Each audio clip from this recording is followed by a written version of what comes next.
Kamusta ang ating mga buhay-buhay? So for today's video, I'm going to share with you our timeline and our experience in my PGWP. So dahil nga 1 year lang yung kinuha kong program, kaya 1 year lang din yung nakuha kong PGWP. But originally, when we were planning this, we wanted to get a 1+1. So, bale, 2 programs.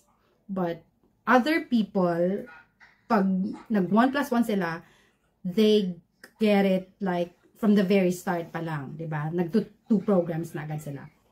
For us, what we planned is 1+1, pero we will get 1 program at first, and then, pag natapos na yung isa, saka kami mag-apply for another one. So, actually, I wanted to get project management as my second program.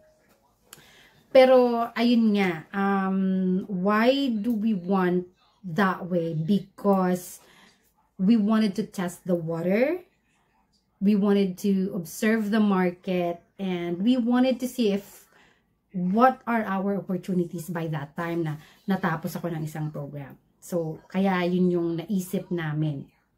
Okay.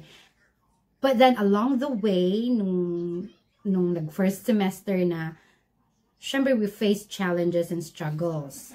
Like, for me, nung first semester ko, yun talaga yung pinaka-challenging moment namin. Kasi, isang problema yung kay ASAF, kasi wala pa siyang childcare noon.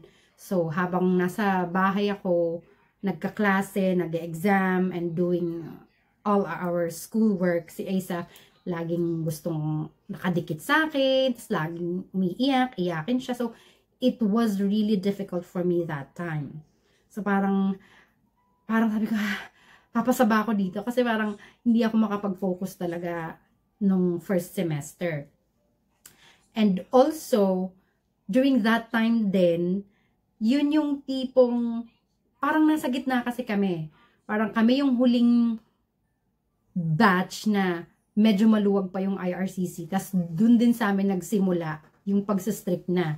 So, that time, there were a few stories of people getting a 3-year PGWP after completing only a year of program. So, parang sinabi namin, oh, it's possible pala. So, baka naman, we were hoping na baka isa kami dun sa mabibigyan. So, nung nag-second semester na, parang ayoko na talaga din kumuha ng second program. Kasi syempre, iniisip ko, gastos na naman, and then, iba yung stress talaga pag student ka. For me I'd rather have all those stress from work kesa sa student. Ayoko ng stress ng student. So, yun. And, even though naisip ko na ayoko ng mag-second program, the plan still prevails na pag wala talaga, we will get a second program. Mga June, kasi our program ended, I think August. Yeah, I think August. So, by June pa lang, nagsistart na akong maghanap ng work. So, hindi naman karamihan talaga yung sinendan ko na resumes. But I asked some friends, kung meron silang may re-refer, and then naging active ako sa LinkedIn, ganon, nagsishare lang ng mga post, or nag-click ng like, ganon. Yun yung pagiging active. Those are the activities I did sa LinkedIn para maging active. So, June yun. Then, siguro around mid or end of June, nagkaroon ako ng mga interviews. Nung end of June, meron akong isang meron akong interview sa isang recruiter, and then July, nagka-interview ako dun sa isang company. Pero hindi ako nakuha dun sa first na yon in July. And then, yun nga, nagkaroon ako ulit ng isa pang interview. And that is my current employer. So, yun, July, habang nag-aaral pa ako, nag-i-interview na ako. Tapos, nung naalala ko, nung finals, gano'n, parang nakikipag-communicate ako sa recruiter, and then yung HR ng employer ko. So, medyo parang positive naman na parang okay, baka naman makakakuha ako ng job. So, that moment, talagang we have decided na hindi na talaga ako kukuha ng second program pa. So, ayun nga, thank God na nakakuha ako. So, October kasi yung graduation namin. Then, August yung tapos ng program. So, I think August pa lang, nakuha na ako. Tapos, September, umuwi ako ng Pilipinas. Then, pagbalik ko, I think 2 weeks after, nag-start na ako. September ako nag-start dun sa work. So, that is the reason why we did not pursue the original plan na kumuha pa ng isa pang program because of my job. So, yun, thankfully. So, ayun, nung September, I submitted my PGWP. Then, September 2023,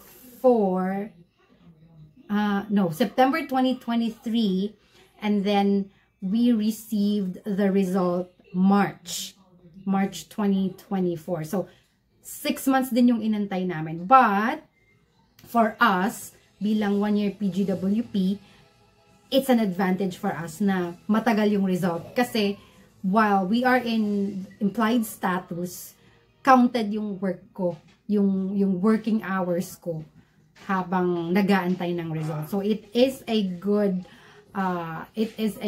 thing for us na medyo humaba yung waiting time namin. So, what should we do if we are only given a year of work permit? Ano ba yung mga opportunities or ano ba yung magiging options natin? Kasi, let's face the fact that it's really a short time to work on our permanent residence. So, for me, basing it to my experience, to our experience, medyo maaga pa lang, kailangan mong i-ask yung, I don't know, your manager or your HR if they will give you or they will support you with an LMIA. So, bakit sinabi kong manager or HR? Because there are people who would suggest na during the interview pa lang, they will ask the HR if they will provide an LMIA. Yeah. I think that makes perfect sense kasi just for you to not waste your time. Kung hindi ka naman bibigyan ng LMIA, why would you waste your time to work there kung wala ka namang nakikitang future na magstay ka? For me, kasi that time, I didn't think about that kasi I just wanted to work, I just wanted to have a work ASAP. Kasi parang, syempre ayokong matenga ng matagal. Syempre, yung mga bills, ang mga babayarin, 'di ba? So, hindi ko muna inisip yung kung magtatagal ako or ma-PR agad ako or whatever. Basta ang una kong naisip that time is, 'di ba, we will be able to provide for our needs, for our daily needs. Yan. And also I thought na when we are already there, kung talagang papakabait tayo, and we really work hard, and then maybe your boss or your manager would say na, okay to I mean, malaki yung contribution nito. So, it's going to be hard to let go of a resource na talagang maaasahan. So, you also need to do your part to work really hard para makita nila na talagang maaasahan ka, na hindi pwedeng basta ka na lang nilang i-let go. And also, I knew a few of people na hindi din naman nag-ask sa employer na magsusupport ba sila. No. So, during the interview, wala rin naman silang in-ask about that. But then, sinuportahan sila ng employer nila. My employer, they don't regularly support their employee. Kasi nung nagtanong ako, hindi nga alam ng manager ko yung process about it. Kasi, pinag-ask niya pa ako sa HR.